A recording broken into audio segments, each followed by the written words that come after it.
Hello, my name is Linda Abraham, and I am the president of Accepted.com and the moderator for today's webinar.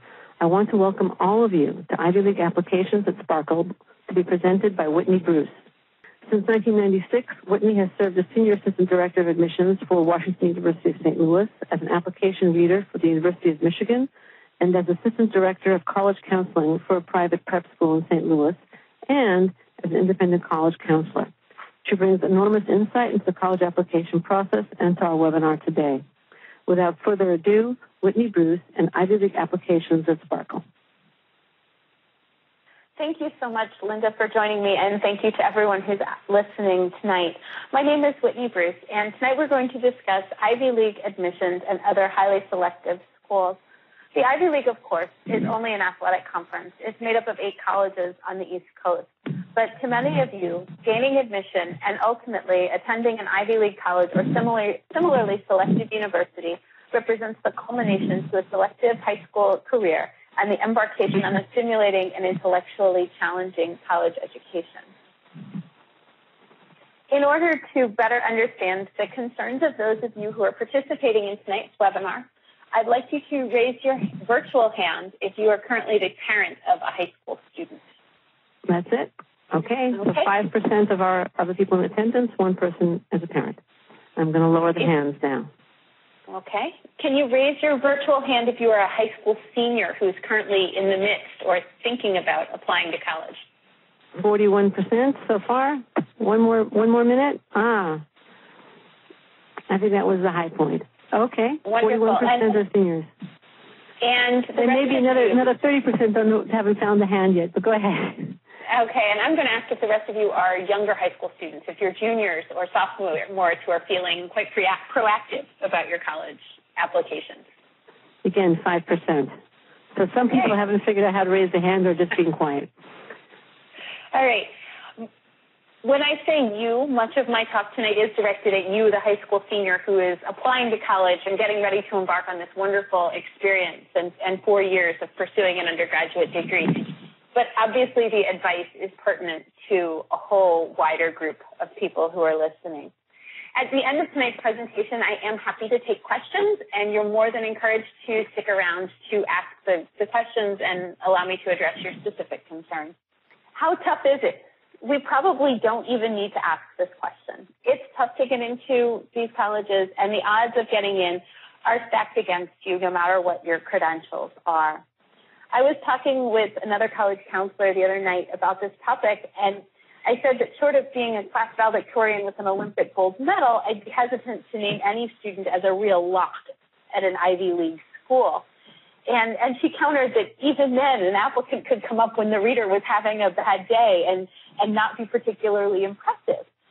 And that example does make it seem a little bit arbitrary, and we were being a little bit extreme in our discussion, but that tells you just how stiff the competition is to gain acceptance to these colleges.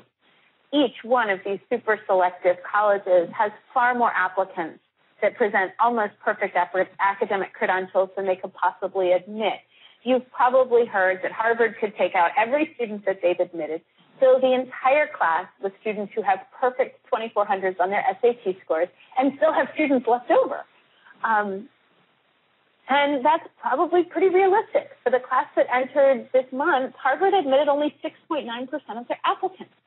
Yale admitted 7.5%. Princeton, Brown, and Columbia, each one of those schools admitted fewer than 1 in 10 of the students who submitted an application. And those odds are daunting. Some schools do offer early decision plans, among them Penn and Cornell, where your acceptance rates do rise up into the 30% for students who are applying in that early pool, students who are absolutely confident that those are the colleges that they would like to attend when they matriculate to college.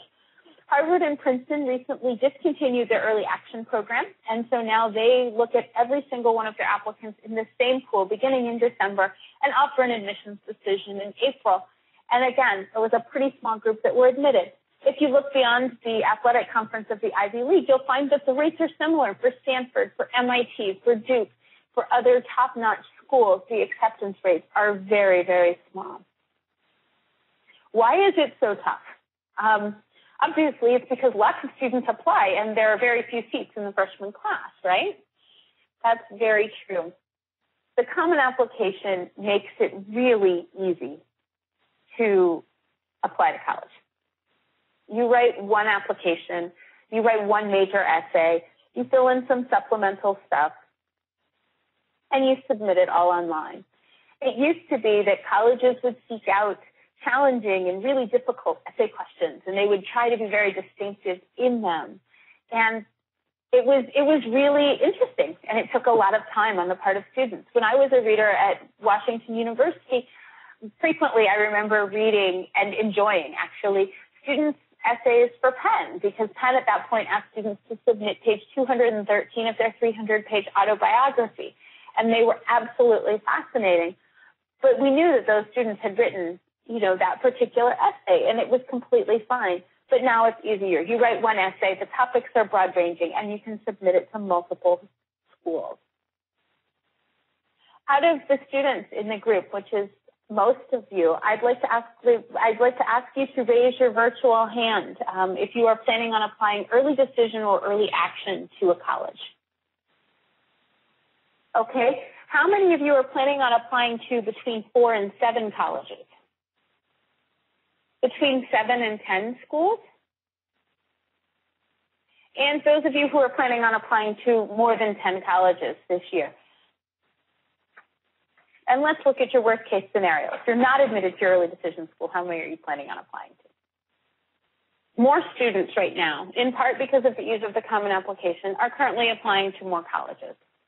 It used to be when your parents were young that they would apply to 1 school or 3 schools and off they would go. And when I was based in a high school, we would have our kids apply to a half dozen colleges. And if they were chosen well, for most students, that was a very realistic number of colleges to apply to.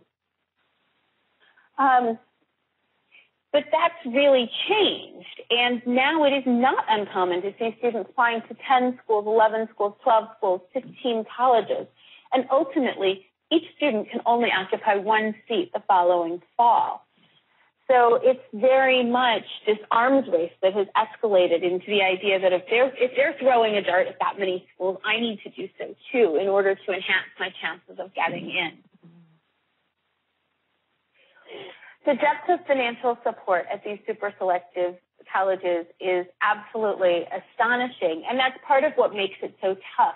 These schools have wonderful endowments that have accumulated over hundreds of years, and they've put a lot of that money in recent years into financial aid for families, and they are allowing families to send their students to college with few loans or no loans, and a lot of scholarship aid to make this affordable to every student, no matter what their financial background. And that's truly a wonderful thing, but it definitely makes it more attractive than schools who don't have that kind of financial depth to their financial aid program.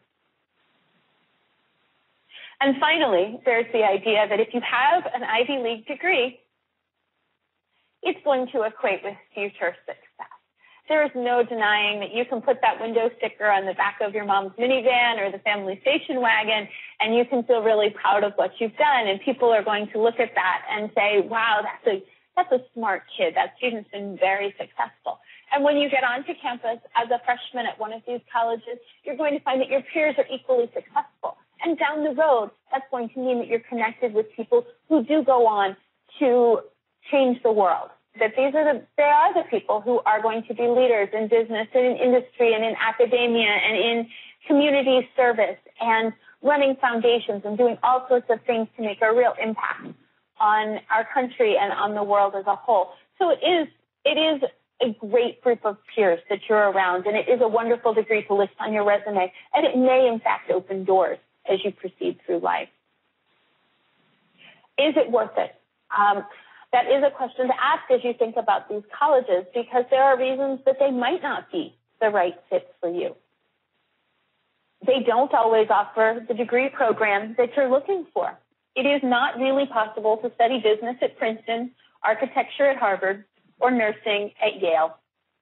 In some cases, the performing arts if you aspire to a degree as a violin performer in a symphony, this is not the place to look to some of these colleges. And if they don't offer the program that you're really specifically interested in studying, you may be better off looking to a different institution. All of these colleges are medium to large-sized research universities. They have substantial graduate programs that we're talking about tonight, and they may not be what you're looking for. You may desire a place that is more undergraduate-centered. All of the Ivy League schools, in particular, are located in the eastern coast of the United States. They're in different places. Hanover, New Hampshire is really quite small. Philadelphia, Pennsylvania is a large city, and they have a very urban campus. So the types of locations that the campuses are in are different, but when you're in the east coast of the United States, you're going to have 4 seasons. You're going to have winter.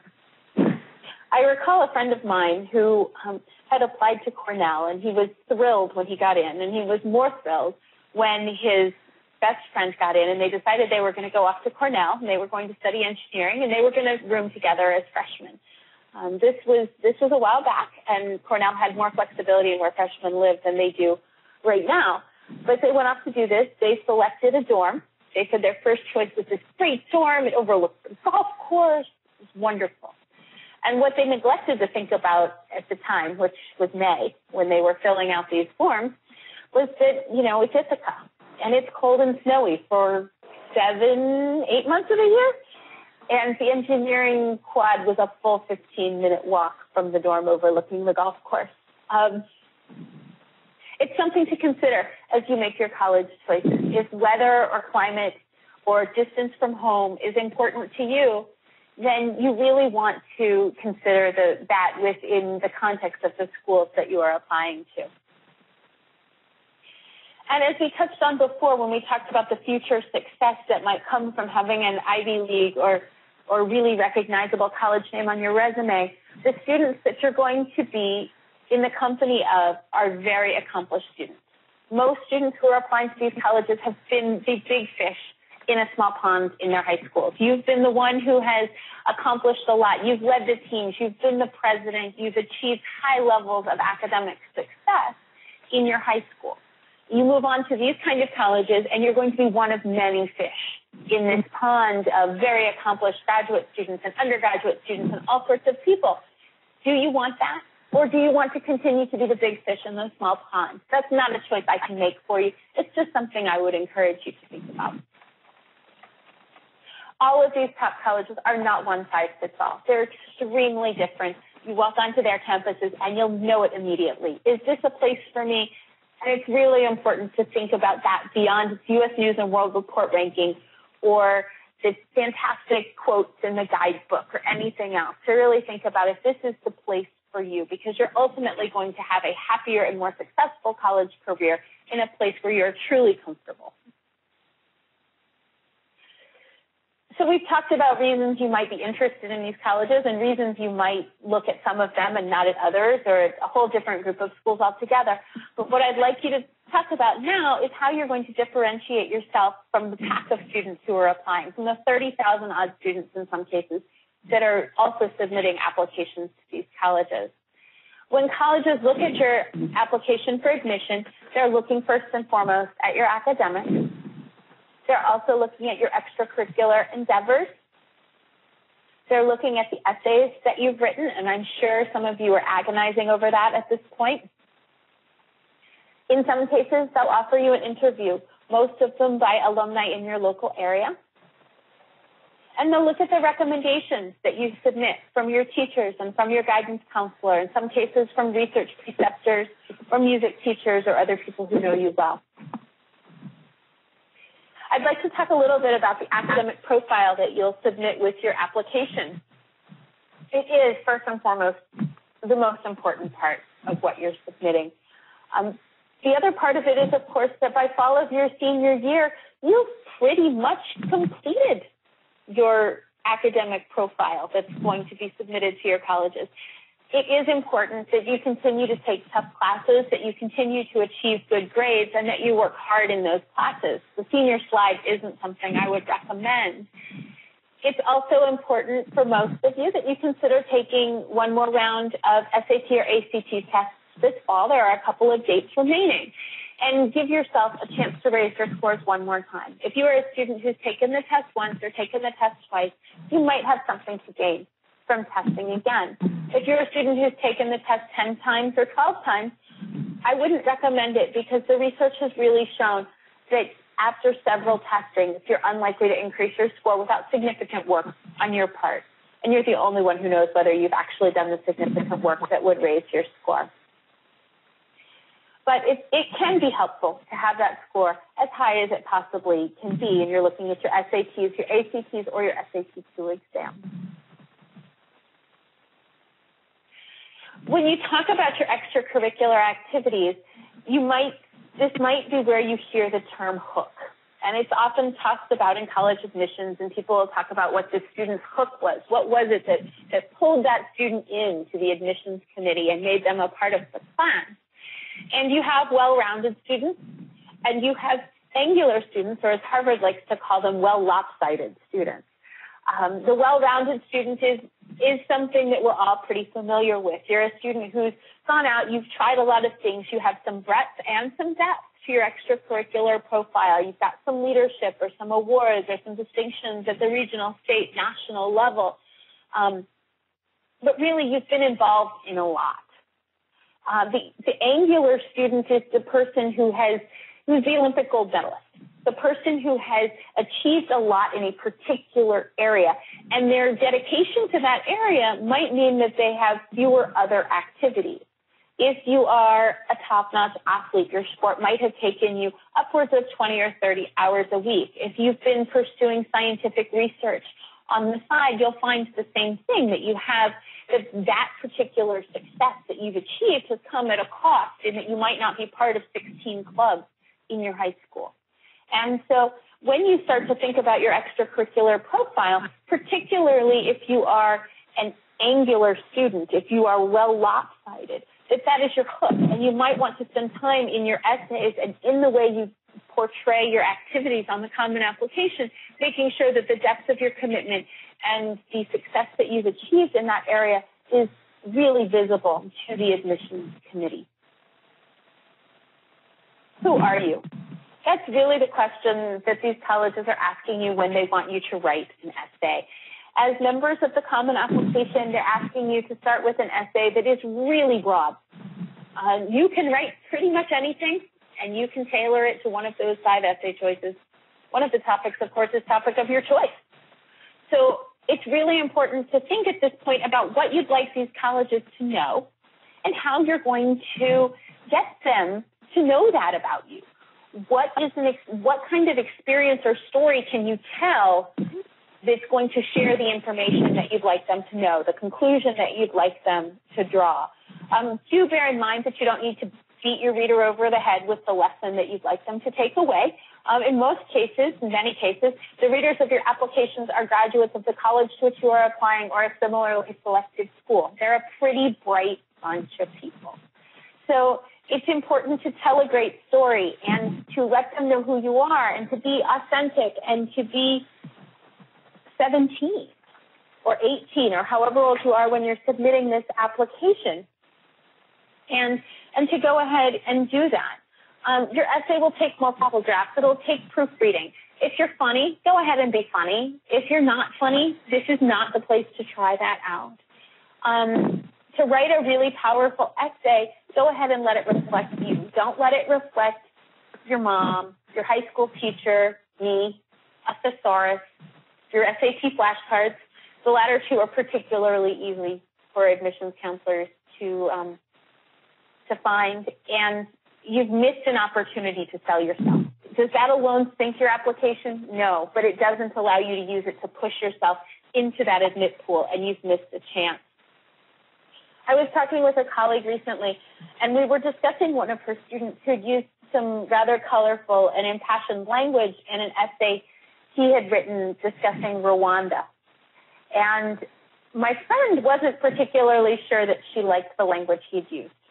And she asked me what I thought, because one of her college counseling colleagues had told the student that it was fine to leave those words in. And my question to her wasn't which words did he use. It was about the student.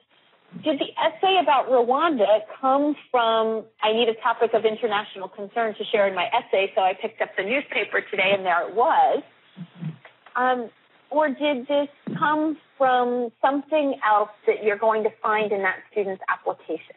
Has the student done other things relating to Rwanda, whether it's being involved in Model UN or working on a congressional campaign or Amnesty International or service work through a religious organization, or any number of ways that this particular cause could have become near and dear to the student's heart?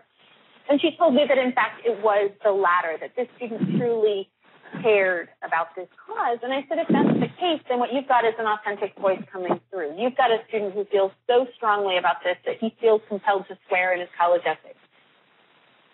And if that's the case, it's probably a pretty effective and authentic voice coming through in that essay. And that student's done a really good job through his application of showing what he's going to bring to that campus.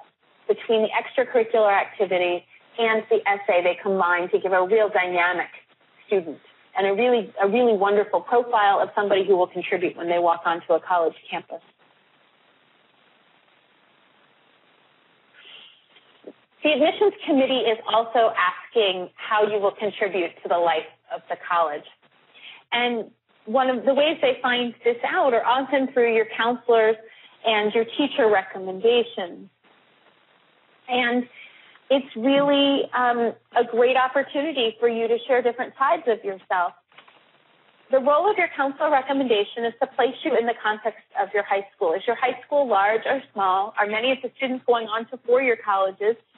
Do students routinely go on to highly selective four-year colleges? What kind of curriculum is offered in your high school, and which classes have you taken? Are there AP classes, honors classes, international baccalaureate, college in the high school? None of the above. Is a B a really good grade, or is a B kind of an above average grade? All of those things are things that your guidance counselor should be distilling in their recommendation for you. You probably didn't have a whole lot of choice in who your guidance counselor was, and the admissions committees recognize that. Some high schools, yes, the counselors have time and the student course load to be able to write a long letter that really makes their students stand out as individuals in support of their application. And at other high schools, the counselor only has time to fill in the blanks, check the boxes, and put a signature at the bottom. And again, the colleges are understanding of that, and they don't want to penalize a student for something that you cannot control and cannot change within the context of your application. Where you have little control about your counselor recommendation, you do have a lot of control about your teacher recommendation. And you have the opportunity to select a teacher that can really talk about your intellectual passions and the way you impact the classroom when you sit at the desk in that room. And the trick, of course, is to find the teacher that can explain that to you. I'd like to remind you that this teacher should be somebody that you've probably had in 11th grade, in some cases maybe 10th grade or 12th grade, but a teacher who knows you well and who's taught you in an academic course. That's social studies, science, English, math, or foreign language. Unless you're applying to a specific program that requests otherwise, I would really encourage you to stick to that particular group of subjects. But choose a teacher who knows you well, not necessarily the popular teacher who's writing 400 letters of recommendation, because after a while they do all start to sound the same. But what you want is a teacher who's going to share stories about how you've changed the classroom. Are you the student who leads the discussion or thinks outside the box? Are you the one who asks the question that gets the whole class going in a really good way? Are you the one who's reading something from outside the curriculum and bringing it in and sharing it? Are you making connections between disparate disciplines in the classroom and enlightening everybody else? And those are the kind of stories that a teacher can tell that are going to stand out. Your teacher does not need to recite your extracurricular resume. Remember that the colleges already have that. Your teacher does not need to indicate that you've done all the homework, and teachers love to write that sentence in recommendations. But really, if you've achieved A's in the classroom, the assumption is you turned in your homework. So, it's important that they have the opportunity to really draw upon who you are as a person and how you've changed things. If you've chosen a teacher to write your recommendations because of a specific experience you had with that teacher, go ahead and let them know, because again, that might bring their memory back to draw upon that as they write their letter of recommendation for you.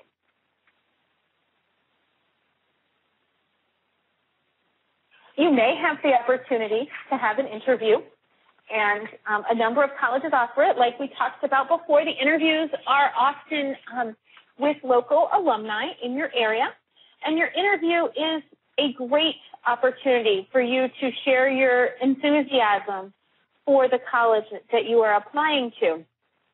And that's really important in these days of the Common Application and students applying to 12 schools or 15 schools or 24 colleges. Because you can go into this interviewer and say to this alum who is particularly fanatic about Duke and the Blue Devils and talk to them about what you find particularly interesting about Duke. You can also show them that you have mastered the general people skills that are important for getting along in life, that you know how to shake hands firmly and smile and make eye contact. All of those things are really important. Don't underestimate them. If you can't do those things, that might be the one instance where you want to consider not participating in the interview. The key when you think about these interviews is that most interviewers write up a couple of paragraphs and submit it back to the admissions office as part of your application. And they're inclined to say that Jennifer was really nice and she was outgoing and she's the president of student council and she really would like to attend MIT because of its fantastic engineering program and the access to research that undergraduate students have. Well, isn't that lovely? There are lots of nice students. I'm sure you're one of them. But what's going to become a more effective interview report is one that really tells the story. That Jennifer is outgoing and a leader, and she learned to be so when she was running for president of student council and had to give a speech in front of 1,000 people and had to conquer the fear of doing so and did it by moving on to this area. And when you do that, you're providing the write-up to your interviewer. So go ahead and do that. I'd like you to think about each question and come up with a story or an anecdote that you can share rather than just describing yourself. Really be able to say, and here's an example of how I did that. And that's going to generally lead to a more effective write-up from your interviewer. At some colleges, these interviews have a great role in the admissions process, and at other colleges, they're rather perfunctory and they kind of look things over, and it's great that you had one. But it is important that you demonstrate your interest and that you take every opportunity to learn about the college that you can, because, you may, if you've applied to 12 schools, get into all 12, and at some point you're going to have to figure out which one to attend. If you wait until April, you've got about 3.5 weeks to make that decision. So every opportunity you've had to interact with these schools may help you and provide some information that will make it easier for you to make that decision ultimately. We've talked a lot about these schools and just how difficult it is to get in. Most of you are probably very reasonable candidates for these colleges. You've done well in school. You've distinguished yourself outside of the classroom, and you really are a good candidate. It's important when a college is accepting only 6.9% of its applicants that not only will you be happy at the top school on your list, but that you'll be happy at the bottom school. There are schools that accept fewer than 10% of the students who apply. There are also so many schools that accept 100% of the applicants who apply, which should help you put it into perspective. But there are schools out there that you can definitely gain admission to, at which you can certainly have a happy and intellectually engaging college experience. And I want you to put that into perspective and make sure that you'd be content attending any school that you're spending the time and money submitting an application to. How we can help you here at accepted.com.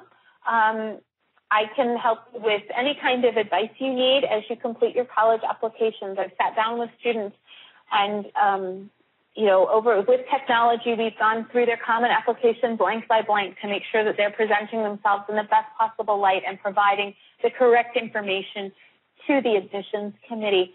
We can go through your essays one-on-one, and I help you write and edit that essay. If you've already got a draft, we can make it a little bit better. If you're still seeking a topic, we can brainstorm those topics. You can then take it to a draft, and we can take it from there to fine-tune it. It is really important to me that you have the opportunity to tell your story and that it's your own voice coming through. So it's a real team project as we go through that, and I'm here to support you as you apply to college. You can find more information about our services at accepted.com, and here are some of the specific links that you can use to get to the specifics about some of the options that you have with us. But I would love to help you out, and I hope that you found this evening's webinar informative. I'm happy to take any questions that you have, so you can go ahead and do that by writing them into the question line. Yeah, please do post your questions. I'm sorry you couldn't hear me at one point earlier when we were doing the hand raising about the different years. I had a little technical problem here, but I'm back, and I'd be happy to take your questions and moderate. I also want to announce a special offer that we have for participants in this evening's chat. Any of you can get $3 off your first order of Accepted.com services that you purchased on or before September 30th by using the code BA30, as in Bachelor of Arts 30. So BA30 will get you $30 off your first order of college admissions consulting or application essay editing. In the meantime, we'd love to take your questions. There was one question posted during the talk, and that is, what clubs stand out to the Board of Admissions, to the Admissions Committee? I'm sorry, I missed that question, Linda. Can you tell me again? Sure. What clubs stand out to the Admissions Committee? Impress the Admissions Committee. There aren't any particular clubs and organizations or activities that you need in order to stand out in your application. It's not that there's a magic formula of 40% community service and 20% varsity sports that adds up to an admit. What colleges are looking for is a student who has identified things that they are truly passionate about and has taken that in interesting directions and pursued it with some depth and thought about ways to do that in the bigger world. Every college campus needs tuba players and rowers and soccer players and student body presidents and people to lead the college Republicans and all of those groups. And so if every student was presenting the same kind of activities, they wouldn't have that on their campus. So it's not that you can choose a right or wrong activity, but it is a matter of explaining your activities in a way that colleges truly understand what you've done and what kind of contributions you've made to your school community. Okay, great.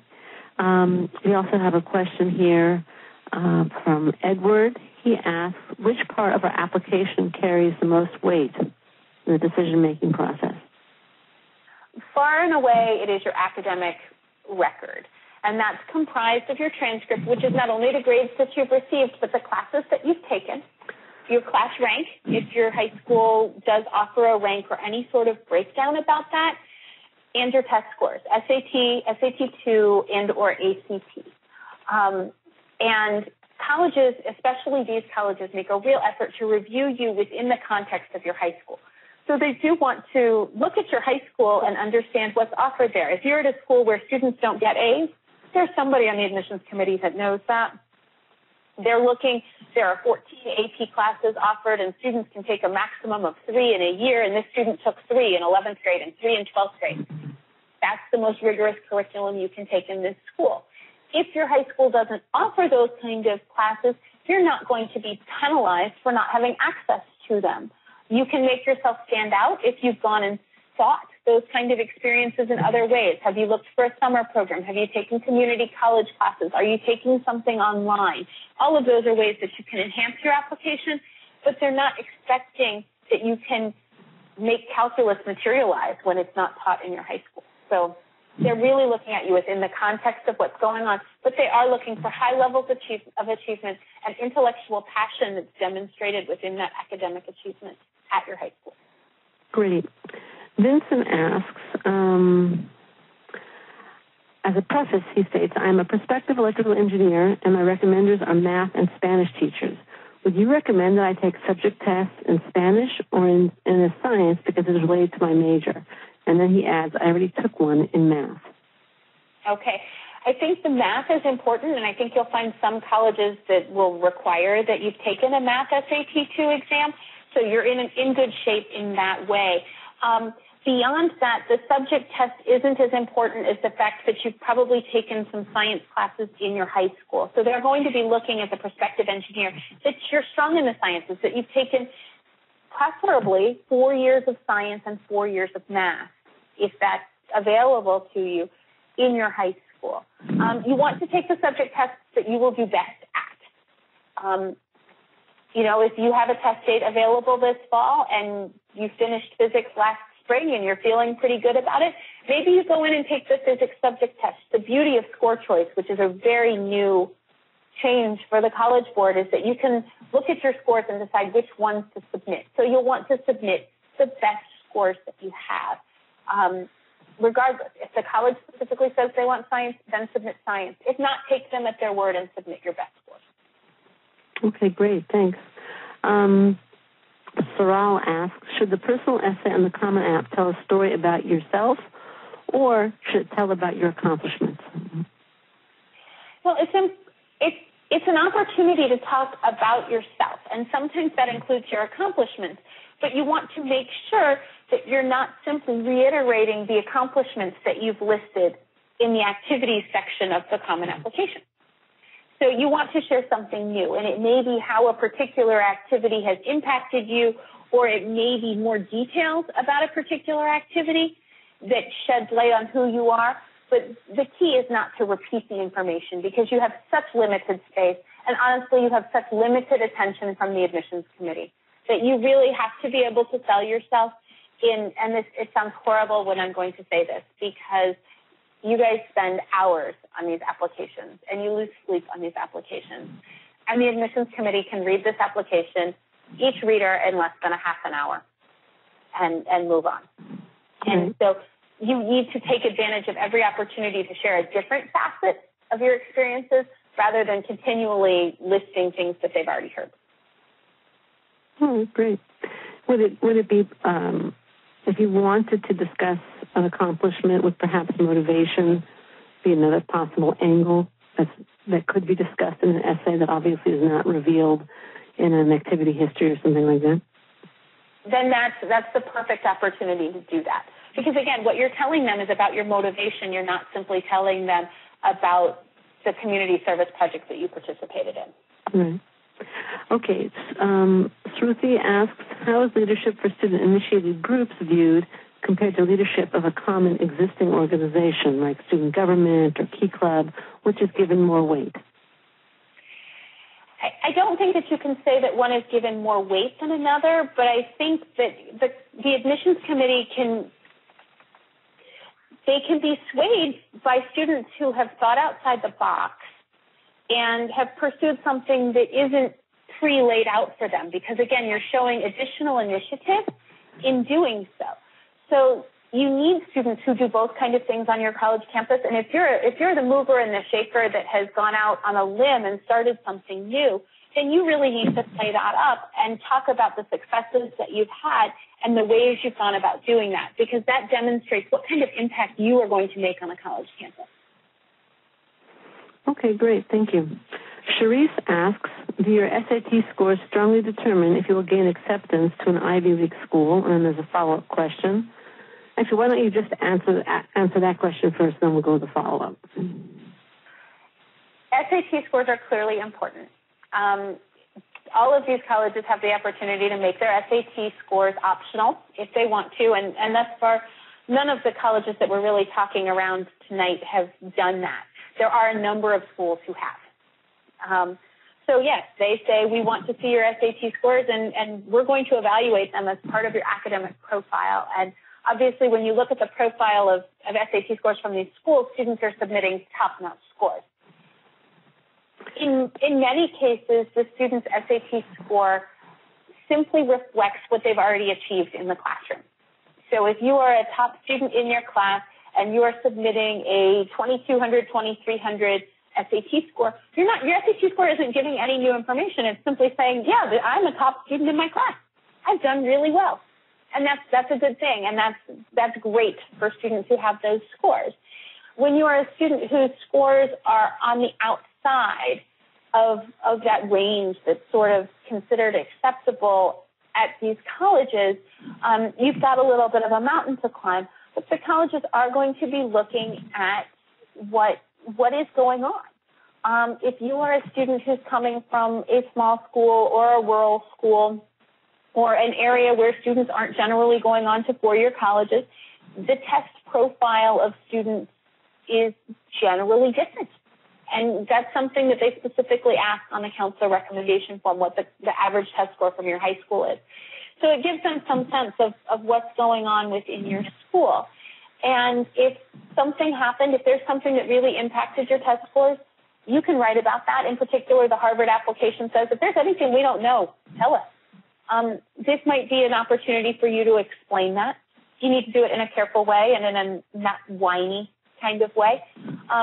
But there are reasons that students have low test scores, and they're willing to look at that because you are more than what you did on a Saturday morning when you filled in some bubbles and wrote an essay. And they do recognize that. That actually is the follow-up question. If there are any circumstances that hinder you from performing well on the SATs, are college admissions officers from highly competitive schools, are they willing to consider that when viewing the application? So you anticipated the follow-up question. Yeah. They are, and it's important to explain it. And like I said, it's important to explain it in a way that is not woe is me and whiny. I was proctoring an AP exam once for a particularly unlucky group of boys who were in an interior classroom, and the power went out. So there were no windows, and there was no longer any clock other than the stopwatch that I had on my wrist, and they couldn't see their papers. And there was nothing we could do. The power didn't come back on, so they sat there for about 40 minutes while we contacted the college board to figure out how we were supposed to handle the remainder of their test, and then we had to package it all up and seal it, and they had to come back 2 weeks later and take their test. Did that impact things? Absolutely. With an AP, you don't always get a second chance. With your SATs, this is why you go out and you take it again, and you hope you do better. Right. Sarah Fisher asked, when she had earlier identified herself as a parent who couldn't figure out where to raise her hand, she asked, is there a minimum level of math that should be taken? I think it does depend on what you're planning on studying in college. Absolutely. There are higher expectations for math for students who have indicated an interest, particularly in engineering and also in business. That you'll find they're generally hoping students have gotten through calculus unless there is some extenuating reason why they have not. Otherwise, they're expecting 3 to 4 years of math.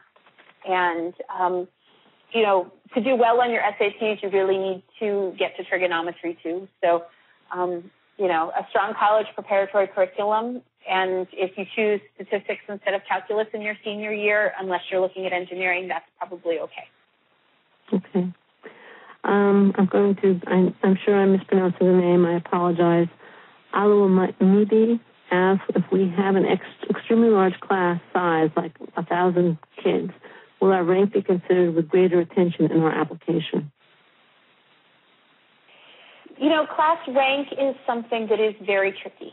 It's something like 40% of high schools no longer issue a class rank.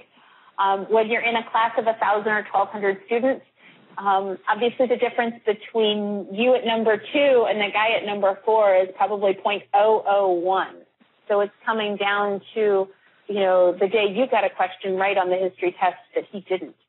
And that's very tricky. And some schools are now also making class rank a little bit less meaningful by giving everybody who has a 4.0 GPA or higher the class rank of 1. So it says how many class valedictorians are there, and the counselor writes in 76.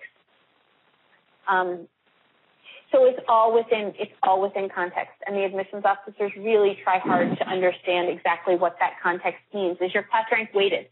If it's weighted, it's a little bit more helpful than if it's not, because if it's not weighted, a student who has not taken the rigorous honors AP international baccalaureate classes and instead has taken underwater basket weaving could top you in the class rank, yet not nearly be as prepared or competitive an applicant for these colleges as you are. And so they really want to understand what goes into your high school's rank when it's submitted. Okay, thank you. Doc asks, I'm currently applying to some of these schools through QuestBridge. Is applying through QuestBridge more effective than applying early decision? QuestBridge is a fabulous program, and for those of you who might be QuestBridge type applicants, you'll get to that through your guidance counselor, but they do support students who've overcome challenges in their high school years, either socioeconomic or personal challenges. And the College Match program has been very successful, and when you consider that along with the scholarship opportunities that come through QuestBridge, I would encourage you to do QuestBridge over the straight early decision if you're a student that fits into their profile. Great, thank you. We have two questions, and I think they're related. One is from Edward and one is from Paul. Edward asks, is it true that SAT Math Level 2 weighs more than Math Level 1? And Paul asks, I got a 650 on the Math 1 and a 620 on the Math 2. If the school doesn't state a preference, what would you recommend I submit? I'm not going to be applying for a math major. So okay. They are related, I assume. They are related questions, and the math subject tests are incredibly difficult to deal with because they do test different material. As most of you probably know, the Math 2 test tests a higher level of math than the Math 1 test. And scores tend to skew fairly high. So you can score a 680 and your percentile can be a little bit lower on one test than it would be on the other. And so for the second student who wanted to know which one to submit, I would go back and look at your percentile rank based on the specific test and go with the one where you're ranked in a higher percentile, unless you aren't interested in math and you have scores in other subjects that are stronger still. That would be another way to consider that if you have the opportunity to. So really, a lot of the engineering programs are looking for students to take the Math 2 test just because it's demonstrating mastery of a higher level math. At the same time, if you've taken, particularly in your junior year, an AP math, you've somewhat offset the SAT 2 exam. So you still need to have it because it's required. But if you're able to submit a 4 or a 5 on an AP calculus exam, that's going to balance out a SAT exam score that you have that you might be less enthusiastic about. Okay, thank you.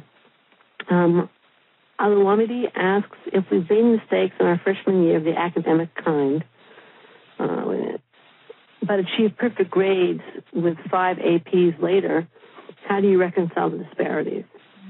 How much is the bad freshman year going to hurt? You know what? The bad freshman year isn't a horrible thing because what you've done is you've demonstrated that you were able to overcome a challenge. And you have proven to us that, or to the admissions committee, that you've been able to do that and do that successfully. I would not worry about the bad freshman year. If there is a reason that you should explain it, you can do it in your essays. You can ask your guidance counselor to do it. If that might be a better venue for it, you can submit it as supplemental information, or it may just not need to be talked about. Sometimes we're immature when we start ninth grade and we start to get study skills and we want to learn a little bit more and things progress from there.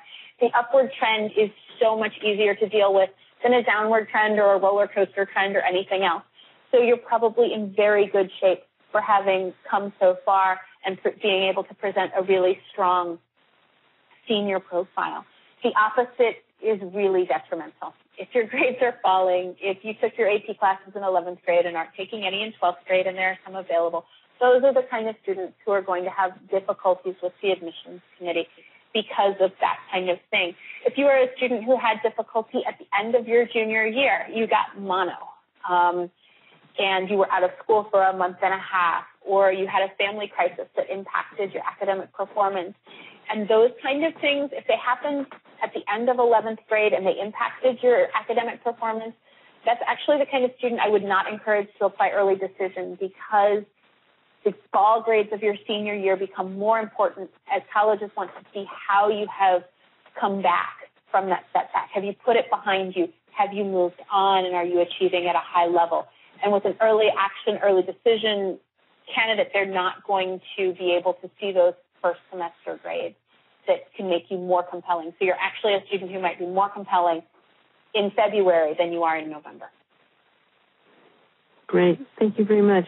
We have one more question in queue, so if you have other questions, please post them. In the meantime, I'm going to ask this question.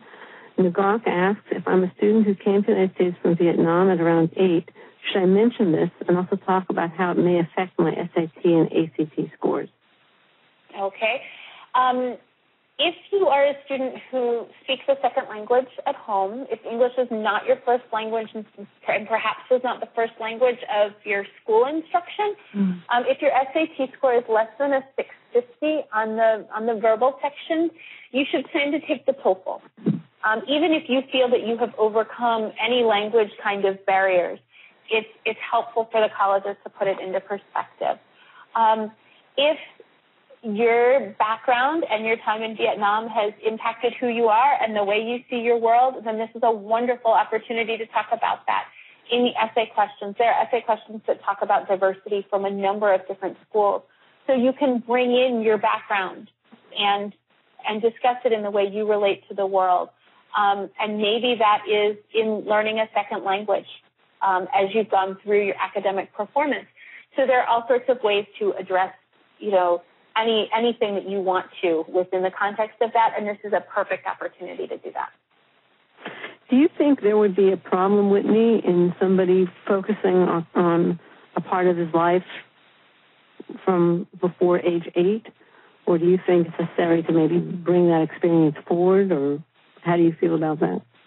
I think it depends on what you've learned from that experience. Obviously, your memories are somewhat limited, but you can certainly, when you've immigrated with your family, there are certain things that your family has brought forward and probably traditions and values and other things that have carried through into your life today, and all of those are very relevant as you look at yourself as a high school senior.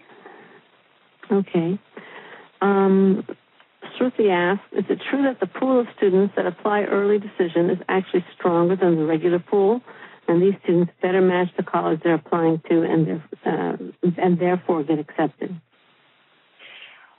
You can assume that at all of these schools, the students who are applying early decision are very strong candidates. Are they stronger than the regular decision pool? Not necessarily numerically so. Some colleges pay particular attention to students who want to be at those schools. Cornell and Penn are two that strike me particularly that way. They want students who want to be there, and that's part of what contributes to their high acceptance rate in early decision. You have great candidates who have said, yes, Penn is for me. And so they want those students, and they go after them by accepting a proportion of their class. Early decision. If you look at the early decision numbers for the class that just entered, you will find that at places like Penn and Dartmouth and Columbia, it's up at the high at Penn at almost 50% of the class. And it's in the 40s at both Dartmouth and Columbia. It's in the 30s at Brown and Cornell. So, that really is part of it. They know that they can lock in those strong students who are really excited to be there. It is not a reason to apply early decision if you're not certain you're one of those students, nor is it a reason if financial flexibility is important to your family. Okay, great. And this is going to be our last question for today from Saral Jane. I'm really close to 800s on the SAT-2. Should I retake my test and try for an 800, or is my score fine right now? If your score is a 780 or a 790, take the Saturday morning off. Go do something else. Go pursue whatever it is you're passionate about that can't possibly be filling in bubbles. If your score is a 720, sign up again if you think you can raise it. If your score was a 720 in physics last June when you had just completed physics and you haven't thought about physics in the last 5 months, it's not likely to go up between June and November. So it really depends upon the situation. But if you're a 780 or a 790, go do something else. There's got to be something more important to you than this. Okay. And congratulations on having great scores. Really. At this point, I just want to thank you all for coming again. Thank you very much for coming. If you would like help with your applications to Ivy League and other top universities, Whitney is available to guide you and to edit your essays. As I mentioned before, we are offering $30 off your first order of Extracurricular services. The coupon code is BA30. Bachelor's of Arts 30, BA30, BA30. I think we got through most of the questions today. I think there's one that we're not getting to. You're more than welcome to post them in our forum at forums.accepted.com, and I'm posting that. I just posted it just to Whitney, which won't do anybody any good.